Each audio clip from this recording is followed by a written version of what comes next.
ইন্টারনেটের ওজন নাকি স্ট্রবেরির সমান। বিষয়টি কি সত্যি?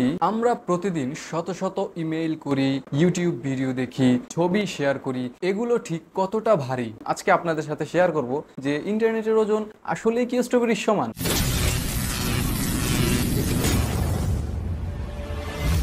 আমরা যতই ভাবি ইন্টারনেট ভার্চুয়াল, কিন্তু এটি আসলে চলে বৈদ্যুতিক সংকেতের উপর। প্রতিটি ছবি, ভিডিও এবং ইমেইল পাঠানোর জন্য কোটি কোটি ইলেকট্রন সরে যাচ্ছে আমাদের ডিভাইস থেকে অন্য সার্ভারে। ইলেকট্রনেরও ওজন আছে, খুব ক্ষুদ্র হলেও তারা কিন্তু বাস্তব। ভবিষ্যতের জিনিয়াস স্টিফেন হকিং এবং অন্যান্য বিজ্ঞানীরা হিসাব করে দেখিয়েছেন ইন্টারনেটের যাবতীয় ডেটা স্থানান্তরে যত ইলেকট্রন লাগে তাদের সম্মিলিত ভর প্রায় 50 গ্রাম, মানে প্রায় একটি স্ট্রবেরির ওজন।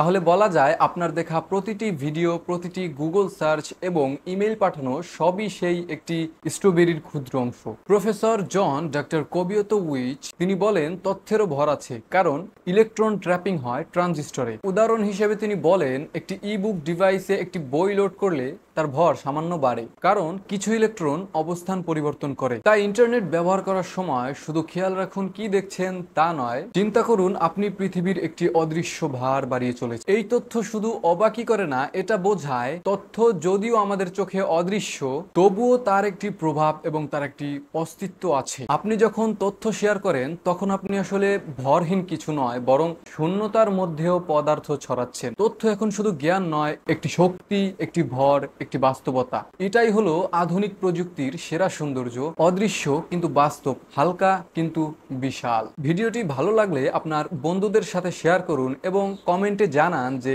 এই তথ্য আপনি আগে জানতেন কিনা। ভিডিওটি এ পর্যন্তই। সুস্থ থাকবেন, ভালো থাকবেন, ধন্যবাদ।